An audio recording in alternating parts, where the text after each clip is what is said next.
बताएं जैन साहब, कौन सा स्टॉक चुना है आज? बिल्कुल अनिल जी, बहुत ही सुर्खियों में था ये स्टॉक। और जब राधा किशन जी दमानी का मिडास टच, गोल्डन टच लग जाए कोई स्टॉक में तो वो स्टॉक तो सर्टिफाइड हो जाता। और इस बार मैंने वही सीरीज लाया हूं, वैसा ही है मंगल ऑर्गेनिक्स लिमिटेड। इनफैक्ट ये पिछले 3-4 दिनों से बहुत सुर्खियों में है, बट ओवरऑल पीछे जब परफॉर्मेंस किया तो इसीलिए शायद वो बाय ऑन रूमर्स और सेल ऑन न्यूज होता है टिपिकली, और वैसा ही कुछ हुआ कि बहुत ज्यादा चला नहीं इतनी बड़ी न्यूज के बाद भी।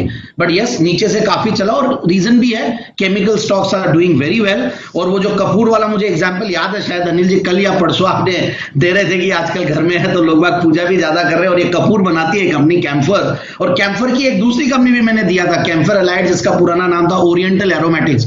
उसकी अपार सफलता, मतलब one of the best Jain साहब के जेम स्टॉक था वो। 350 के लगभग रेकमेंड किया था, 400 के टारगेट्स दिए थे, उसके बाद नॉन स्टॉप सर्किट्स लगे और 527 तक वो स्टॉक गया था।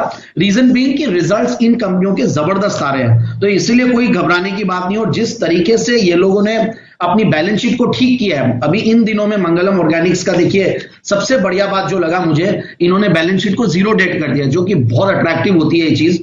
और जिस तरीके से डेट्स को कंट्रोल किया, जिस तरीके से मार्जिन्स को और बढ़ाया इन्होंने, स्टॉक का पी मल्टीपल देखिए सिर्फ 7-7.5 के पी मल्टीपल पे ये स्टॉक चल रहा है। रिटर्न ऑन कैपिटल एम्प्लॉयड करीब 43-44 का हो गया। पिछले 4-5 साल में जबरदस्त काया पलट हुई है कंपनी में। एंड आई थिंक कंसिस्टेंटली अब जब आर.के. दमानी जी घुस गए हैं और स्टेक लिए, तो सर्टेनली मुझे लगता है कि आगे भी आने वाले दिन और रिजल्ट्स और मैनेजमेंट की क्वालिटी, जो कि पहले ये दुजोट वाला प्रोडक्ट्स लिमिटेड बोल के जाना जाता था, उसके बाद ये चेंज हुआ है।